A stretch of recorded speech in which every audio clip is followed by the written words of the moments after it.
Super star Mahesh Babu దర్శక ధీరుడు SS Rajamouli combination లో రాబోతున్న most awaited global adventure film Varanasi Indian cinema హిస్టరీలోనే ఎన్నడూ లేని విధంగా అత్యంత భారీ బడ్జెట్ తో తెరకెక్కుతున్న ఈ ప్రతిష్టాత్మక ప్రాజెక్టుకు సంబంధించి ఒక మైండ్ బ్లోయింగ్ అప్డేట్ సోషల్ మీడియాలో హల్చల్ చేస్తోంది.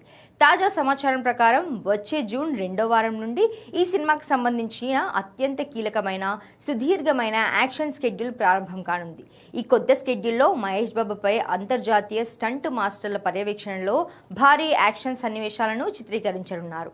కేవలం ఈ యాక్షన్ సీక్వెన్స్ల కోసమే సుమారు నెలకు పైగా నాన్ స్టాప్ షూటింగ్ సాగనుండటం విశేషం. ఈ సినిమాలో మహేష్ బాబు విభిన్న పాత్రలో కనిపించనున్నారు. రుద్ర, శ్రీరాముడు అనే 2 పవర్ఫుల్ షేడ్స్ ఉన్న పాత్రలో కనిపించనున్నారు. ఇక గ్లోబల్ బ్యూటీ ప్రియాంక చోప్రా ఈ చిత్రంలో మందాకిని అనే కీలక పాత్రలో నటిస్తోంది. ప్రపంచవ్యాప్తంగా పలు అంతర్జాతీయ భాషల్లో భారీ ఎత్తున విడుదల కానున్న ఈ సినిమాను వచ్చే ఏడాది ఏప్రిల్ 7, 2027న థియేటర్లలోకి తీసుకురావడానికి మేకర్స్ గట్టిగా ప్లాన్ చేస్తున్నారు. బాహుబలి, RRR చిత్రాలతో తెలుగు సినిమా జెండాను ప్రపంచవ్యాప్తంగా ఎగురవేసిన రాజమౌళి ఈసారి మహేష్ బాబుతో కలిసి ఏ రేంజ్ వండర్స్ క్రియేట్ చేస్తారో చూడాలి.